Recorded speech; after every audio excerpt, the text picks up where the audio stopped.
আপনি রাজশাহীর আম খাবেন আর আপনার সাতক্ষীরার আম খাবেন। এগুলো কত করে ওজন হবে?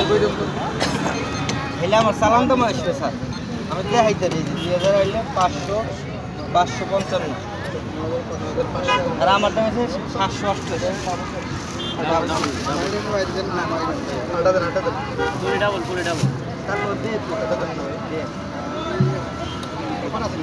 এগুলো সাইজ কত করে হবে ভাই?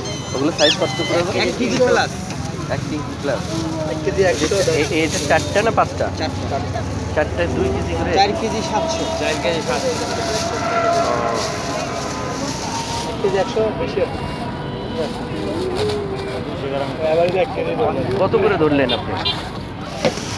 করছি এখন 2,500 2000 বেশি না, এই লাখ কোন জায়গা? এটা হচ্ছে চাঁদপুর, একদম আজিরাটের, চাঁদপুর আজিরাটের না হাজিগঞ্জ, হাজিঘাট। এই চাঁদপুরে এই এত বড় লিচ হয় না এখন, স্যার পাবেন এখন তারই চালানি শুরু হয় না।